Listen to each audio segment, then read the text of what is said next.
से आप लोग भी सोच सकते हो कि परिवार की क्या प्रायोरिटी है। परिवार की कोई डिमांड नहीं है। परिवार का सिंपल सा एक वो है, अल्टीमेटम है इस सरकार को। और आज एक बहुत बड़ी महापंचायत रखी है सेक्टर 20 में गुरुद्वारा रविदास महाराज के वहां पर, और उसमें तमाम सामाजिक संगठनों के लोग आ रहे हैं, जो सोशल एक्टिविस्ट हैं, चाहे वो बम सेफ के लोग हों, चाहे वैसे जो अम्बेडकरवादी लोग हों, वो सारे लोग आ रहे हैं। तो किसान संगठन भी आ रहे हैं, जत्थेबंदियां भी आ रही हैं। और परिवार एक ही बात चाहता है कि जो कल्पिट है शत्रुजीत जो कपूर है, मेन कल्पिट वो है। उसके बाद जो एसपी है रोहतक का वो है। और एक बात मेरे सुनने में आई है कि जो कृष्ण बेदी है या और जो इसके चमचे घूम रहे हैं यहाँ पर एजेंट बन के, पवार साहब, कृष्ण पवार साहब भी हैं, ये जो लोग हैं इनके जो चमचे घूम रहे हैं, वो कह रहे हैं कि जी एसपी को हटा देते हैं, सस्पेंड कर देते हैं। अरे भाई, हम लोग एज पर कॉन्स्टिट्यूशन कार्रवाई चाहते हैं। और जो डेथ डिक्लेरेशन है वो एक लीगल डॉक्यूमेंट है। हम सुप्रीम कोर्ट में एडवोकेट, हम लोग सारी चीजें समझते हैं। आप लोगों ने SC/ST एक्ट में थोड़ी सी धाराएं बदली हैं, और ये पहला नहीं दूसरा वाक्य है। गणेश हत्याकांड में भी बिना नाम के SC एक्ट लगा दिया गया। इस FIR में भी किसी का नाम नहीं है, SC एक्ट लगा दिया। समझ नहीं आ रहा ये पढ़े लिखे लोग बैठे हैं या कैसे लोग बैठे हैं। और सबसे गलत बात क्या है कि मैं कल एक प्रेस कॉन्फ्रेंस देख रहा था, एक स्टेटमेंट देख रहा था इनकी, सैनी साहब की।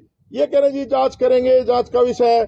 मैं बिल्कुल आप लोगों को छाती ठोक के कह रहा हूं, अगर कोई जनरल कम्युनिटी का अफसर अगर ऐसी वो होती उसके साथ अत्याचार, तो आज ये हरियाणा नहीं पूरा प्रदेश बंद हो जाता। और ये जो बिजलानिया है, जो रोहतक का SP है, इसने अभी जो बॉर्डर पे जब ये किसान आंदोलन चल रहा, एक 18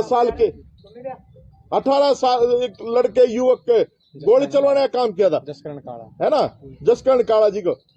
ये किसी सोसाइटी के लोग नहीं है, ये जो करप्टेड लोग, मैं कह रहा हूं, ये अभी प्रेशर बनाने बहुत सारी चीजों का, झूठे मुकदमे, ये सारी चीजें। मैं कहता हूं शत्रुजीत की संपत्ति खोल के देख लो, उसके परिवार की संपत्तियां खोल के देख लो, SP साहब की देख लो खोल करके, या जितने तमाम ऊपर बैठे लोग हैं। मैं कह रहा हूं मुख्यमंत्री की संपत्तियां देख लो, CM बनने से पहले क्या राज क्या है। तो ये जो प्रेशर है, हम लोग प्रेशर में आने वाले नहीं है। और ये बहुत मजबूती से परिवार खड़ा है और न्याय के लिए ये लड़ रहा है। और जब एक IPS ऑफिसर की पत्नी IAS होने के बावजूद भी इस प्रशासन के जू नहीं रेंगती, तो सोच लीजिए आप, एक आम आदमी, हमारे जैसे लोग क्या न्याय की उम्मीद कर सकते हैं। अभी हमने सुना था कल कैबिनेट मीटिंग बुलाई थी, दिल्ली से फोन आया शत्रुजीत के किसी माई बाप का, और वो कैबिनेट कैंसिल कर दी गई।